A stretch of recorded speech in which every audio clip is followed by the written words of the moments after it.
Animorphs, the invasion.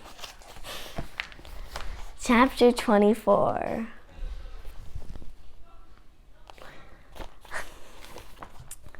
Rachel was getting larger, very fast. Huge, leathery ears sprouted suddenly from the side of her head. Her nose stretched and stretched till it was longer than her body had been to start with. Her arms and legs were big as tree trunks, and from her mouth grew two enormous curved teeth. My cousin Rachel now stood almost 13 feet high and weighed about 14,000 pounds. The weird thing was, I was happy about all this. Ha ha!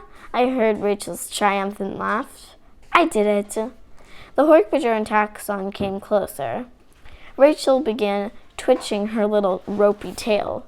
Her front legs pawed the dirt floor of the cavern. She raised her massive head and stuck out her 3-foot-long tusks. The Taxon was the first to notice her with his all-around red jelly eyes, but I guess he didn't know how to react. Rachel charged. 1 minute she was standing there, and the next minute she was barreling forward like an out-of-control 18-wheeler. The Hork-Bajir was fast. He spun around and slashed at her trunk with his elbow blade. Too little, too late. Rachel was moving, and no little flesh wound was going to stop her. Puny little nothing, Rachel cried, outraged. You attack me? The Hork-Bajir went down, crushed under her monstrous feet. He bellowed, but Rachel's trumpeting was louder. The Taxon tried to run. It turns out Taxons can move when they want to.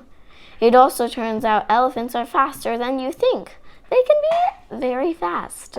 Rachel's foot caught the Taxon's back end. The needle legs collapsed, cracking like broken twigs. Yellow goo oozed from the popped flesh of the big worm. She just kept rolling over him, leaving behind a big, extremely disgusting pile of goo. The foul smell of the squash Taxon nearly knocked me out. The human was still just standing there. He said, "An elephant?" like he couldn't even think about it being real. Rachel wrapped her trunk around his middle. "Yeah," we heard Rachel say, "an elephant." The man screamed. I guess he figured out it was real. Rachel threw him through the air. I never saw where he landed. "Quick," I yelled at Marco, "morph." "Nice work, Rachel," Marco said. "Remind me not to ever make you mad." I focused on the tiger. I knew his DNA pattern was in me. I thought of him, lying there in his habitat at the gardens, wishing he were back in the jungle, hunting and taking down his prey. I guess maybe he wouldn't mind the use I was making of his DNA. This wasn't quite a jungle, but we would have to do. "More Hork-Bajir coming," Rachel said. Rachel turned to face them, tusks ready. I felt the morph begin. The hair grew from my face. The tail squirted out behind me. My arms bulged and rippled. They were massive. My shirt ripped. I fell forward onto my hands. Now my front legs. The power. It was electric. It was like being in it was like a slow motion explosion. I could feel the power of the tiger growing inside me. I watched claws, long, wickedly curved, tearing, ripping, shredding claws, grow from the puny human hands. I could feel the teeth sprouting in my mouth. My eyes looked through the darkness like it was broad daylight. But most of all, the power, the sheer incredible power.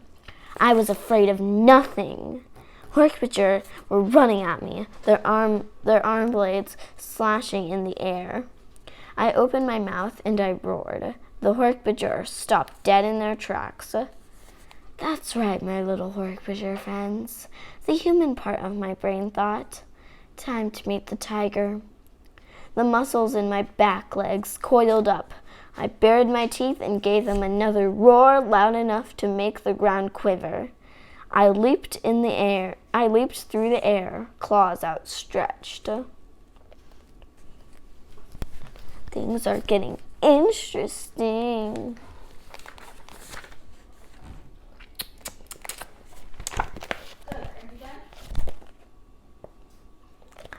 So that was chapter 24 of Animorphs. Make sure to like, subscribe, and share with your friends for more videos. Bye.